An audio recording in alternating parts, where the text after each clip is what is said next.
নমস্কার, আমি দেব অ্যাস্ট্রোলজার সুজিত। আমার ইউটিউব চ্যানেলে প্রত্যেক দর্শকদের জানুয়ারি 2025-এ স্বাগত জানাই। আজ কুম্ভ রাশির মাসিক রাশিফলে আপনারা জানতে পারবেন আপনাদের শরীর স্বাস্থ্য, অর্থ, প্রেম, শিক্ষা, সন্তান, কেরিয়ার, বিবাহিত জীবন, ব্যবসা প্রভৃতি বিষয়ে কী কী পদক্ষেপ নেওয়া উচিত এবং কোন কোন পদক্ষেপ আপনাদের অ্যাভয়েড করা উচিত। তার সাথে এই পর্বে থাকবে এই মাসে শুভ রং কী হবে এবং কোন মহা উপায় পালন করা উচিত। মূল আলোচনা শুরু করার আগে আপনাদের রিকোয়েস্ট করব, আমার চ্যানেলে প্রথম হলে চ্যানেলটিকে লাইক ও সাবস্ক্রাইব করুন এবং বেল আইকনটিকে প্রেস করুন। আপনাদের আরও একটি কথা বলবো, ভিডিওটি কেটে কেটে শুনতে যাবেন না, না হলে অনেক কথা আপনাদের কাছে অজানাই থেকে যাবে। চলুন তাহলে প্রথমে দেখে নেওয়া যাক জানুয়ারি 2025-এ গ্রহের বিন্যাস কেমন থাকবে। সবার প্রথমে আলোচনা করব কুম্ভ রাশির জাতক জাতিকাদের শরীর স্বাস্থ্য কেমন যাবে। প্রথমে বলবো আপনাদের শনির 7.5 চলছে, তার উপর শনি মঙ্গলের বীজযোগ শুরু হয়েছে। যখন থেকে 7.5 শুরু হয়েছে তারপর থেকে আপনাকে মানসিক দুশ্চিন্তা, অ্যাংজাইটি, ডিপ্রেশনের মধ্যে দিয়ে দিন পার করতে হচ্ছে। কাজের মধ্যে দিয়েও নেগেটিভ চিন্তাভাবনা মনের মধ্যে চলে আসছে। এই সময় আপনাদের ইলেকট্রিক, রাস্তাঘাট, আগুন থেকে সাবধানে থাকা, কোমরে চোট আঘাত বা ব্যথা পাওয়া, ব্যাক পেইন এই ধরনের ভোগান্তি আসবে। সেই সাথে ইউরিনাল ইনফেকশন আসতে পারে। তবে কতদিন পর্যন্ত? 21 তারিখ পর্যন্ত আপনাদের সাবধানে থাকতে হবে। তারপর মঙ্গলের পরিবর্তন ঘটবে, সেই সময় থেকে কিছুটা রিলিফ পেতে পারেন। এবারে আলোচনা করব আর্থিক পরিস্থিতি কেমন যাবে। দেখুন, শনির 7.5-এর দ্বিতীয় চরণ চলছে আপনার রাশিতে। আপনার রাশিতে শনি অবস্থান করছে এবং অর্থস্থানেই রাহু অবস্থান করছে। এর ফলে হঠাৎ করে আপনাদের কাছে অর্থ আসবে বা আসছে হয়তো, কিন্তু সেই অর্থ আবার কোনো ভুলের কারণে বেরিয়েও যাচ্ছে। অহেতুক খরচা হওয়া, ভুল জায়গায় ইনভেস্ট করা, ক্রেডিট কার্ডের লোন হয়ে যাওয়া, লোন নিয়ে ঠিকমতো ইএমআইয়ের টাকা জোগাড় না করা, এই ধরনের সমস্যা কিন্তু আপনাদের চলছে। তার উপর কাউকে হয়তো অর্থ দিয়েছেন, সেটাও পাচ্ছেন না। দ্বিতীয় স্থানে রাহু থাকার জন্য আপনার কথাবার্তার মধ্যে গাম্ভীর্য থাকছে। সেই কারণে লোকের সাথে আপনার শত্রুতা বেড়ে যাচ্ছে। সেই কারণে আপনাকে প্রথমে প্ল্যানিং করে চলতে হবে। প্ল্যানিংয়ের ক্ষেত্রে সবথেকে ইম্পর্টেন্ট হলো বাজেট করে আপনার মাসের খরচা কত, কোন কোন জায়গায় আপনার খরচা হচ্ছে, ইনকামের কোথায় কোথায় সোর্স আছে, সেই সাথে ইম্পর্টেন্ট খরচা কোনগুলো, ইমিডিয়েট খরচা কোনগুলো, এইভাবে জানুয়ারি মাস থেকে আপনাকে চলতে হবে।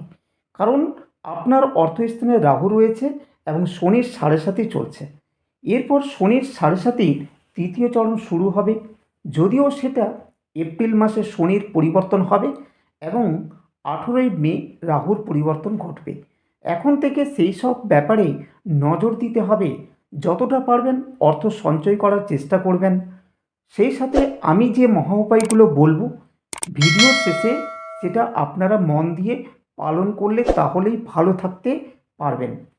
এরপর আলোচনা করব পরিবার ও পারিবারিক পরিস্থিতি কেমন যাবে। দেখুন, চতুর্থ ভাবের অধিপতি শুক্র ভালো পজিশনে থাকার জন্য কিছু না কিছু সাপোর্ট পাচ্ছেন। তবে মঙ্গলের ষষ্ঠ ভাবের দৃষ্টি থাকার কারণে কিছু না কিছু ক্ষেত্রে আপনাদের মধ্যে এখনও পর্যন্ত ভুল বোঝাবুঝি রয়েছে। সম্পত্তি সংক্রান্ত লিটিগেশন কোথাও না কোথাও রয়েছে। মায়ের শরীর স্বাস্থ্য নিয়ে আপনাকে টেনশনে ভুগতে হচ্ছে। তবে এইগুলো সমস্যা থেকে বেরোতে পারবেন, আর কিছুদিন ওয়েট করুন। 21 তারিখের পর মঙ্গল যখন পঞ্চম স্থানে বকরি হয়ে প্রবেশ করবে এবং শুক্র তখন একেবারে ফ্রি হয়ে যাবে। আবার বৃহস্পতি ভালো পজিশনে থাকার কারণেই সমস্ত কিছু থেকে আপনাকে বাঁচিয়েছে। এর ফলে এই সময়ের পর থেকে ভালো কিছু ফল পেতে শুরু করবেন। এরপর আলোচনা করব সন্তান ভাগ্য কেমন যাবে। সন্তান ভাগ্য যথেষ্ট ভালো থাকবে এবং সন্তানের কেরিয়ার, সন্তানের পড়াশোনা ভালো হবে। আর যদি সন্তানের বয়স 18+ হয়, যদি চাকরির চেষ্টা করে, তার কেরিয়ারের উন্নতির যোগ যথেষ্ট পরিমাণে থাকবে। তাই সন্তানের দিক থেকে আপনার মানসিক শান্তি অনেক দিন বাদে কিছু কিন্তু আসতে শুরু করেছে। এবং যাদের সন্তান নেই এবং সন্তান নেওয়ার প্ল্যানিং করছেন, তাদের জানুয়ারি মাসে সফল হওয়ার ভীষণ যোগ রয়েছে। এবারে আলোচনা করব সন্তানের পড়াশোনা কেমন হবে। প্রথম শ্রেণী থেকে দ্বাদশ শ্রেণী পর্যন্ত সন্তানদের পড়াশোনা ভালো চলবে, তবে মানসিক কিছু ডিস্টারবেন্স আসবে। তবে 21 তারিখের পর পড়াশোনা ভালো হতে শুরু করবে। আর যারা কলেজ বা টেকনিক্যাল বিষয় নিয়ে পড়াশোনা করছেন, তাদের ক্ষেত্রে জানুয়ারি মাস যথেষ্ট ভালো যাবে। কারণ পঞ্চম স্থানের অধিপতি গ্রহ বুধ দশম স্থানে অবস্থান করছে। এই কারণে পড়াশোনার ক্ষেত্রে যথেষ্ট মানসিক স্থিরতা থাকবে, কেরিয়ারের উপর ফোকাস থাকবে। আর যারা পিএইচডি বা গবেষণা করছেন, তাদের 21 তারিখ পর্যন্ত কিছু ডিস্টারবেন্স আসতে পারে, তারপর কিন্তু যথেষ্ট ভালো হবে। এরপর আলোচনা করব লাভ লাইফ কেমন যাবে। প্রেমের অধিপতি গ্রহ যথেষ্ট ভালো পজিশনে রয়েছে। লাভ লাইফের ক্ষেত্রে অনেক দিন পর যথেষ্ট ভালো হবে। যাদের প্রেম নিয়ে দীর্ঘদিন থেকে সমস্যা চলছিল, জানুয়ারি মাসে সেগুলো মিটে যাওয়ার অনেকটাই চান্স রয়েছে। এছাড়া যারা সিঙ্গেল রয়েছেন, তাদেরও ক্ষেত্রে প্রেম আসার সম্ভাবনা রয়েছে। সুতরাং লাভ লাইফ যেমন ভালো হবে, তেমনই আপনার পার্টনারের কেরিয়ারের ক্ষেত্রে উন্নতির যোগ যথেষ্ট পরিমাণে ভালো হবে। এরপর আলোচনা করব দাম্পত্য জীবন জানুয়ারি মাসে কেমন যাবে। রবি যেহেতু একাদশ স্থানে রয়েছে, তারপর দ্বাদশ স্থানে প্রবেশ করবে। আপনাদের দাম্পত্য জীবন কিন্তু যথেষ্ট ভালো যাবে। রবি যখন 14 তারিখে দ্বাদশ স্থানে প্রবেশ করবে, তখন দুজনের মধ্যে কিছু না কিছু সমস্যা তৈরি হতে পারে। তবে খুব বড় ধরনের সমস্যা সম্পর্কের ক্ষেত্রে আসবে না, কিন্তু আপনার স্বামী বা স্ত্রীর শারীরিক দিক থেকে কিছু কমপ্লিকেশন আসতে পারে।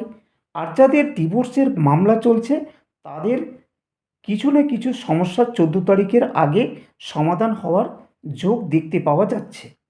আর যাদের বিবাহ হয়নি বা বিবাহ করতে চাইছেন, তাদের 14 তারিখের পর বিবাহের ভালো সম্বন্ধ আসার যোগ রয়েছে। এবারে আলোচনা করব চাকরি বা কেরিয়ার কেমন যাবে। দেখুন, আপনাদের শনির 7.5 চলছে, তার উপর মঙ্গলের অষ্টম দৃষ্টি শনির উপর পড়েছে। আপনারা হার্ডওয়ার্ক করা সত্ত্বেও যে ধরনের ফল আসার কথা, সেই ধরনের ফল আসছে না। মনের মতন চাকরির পরিবেশ আপনি পাচ্ছেন না, ইনক্রিমেন্ট হচ্ছে না, প্রমোশন হয়েও কোথাও না কোথাও আটকে যাচ্ছে। আপনি পরিশ্রম করছেন, কিন্তু এই পরিশ্রমের ফল আপনার কলিগরা পেয়ে যাচ্ছেন, তার ইনক্রিমেন্ট হয়ে যাচ্ছে, কিংবা আপনার বসের সাথে কোথাও না কোথাও মতানৈক্য তৈরি হচ্ছে। আপনার মনে হচ্ছে চাকরি ছেড়ে দেব, রেজিগনেশন দিয়ে ফেলবো। আমি বলবো চাকরি ছাড়বেন না। এই সময় যদি চাকরি ছেড়ে দেন, তাহলে দীর্ঘদিন বেকারত্ব থেকে যাবেন।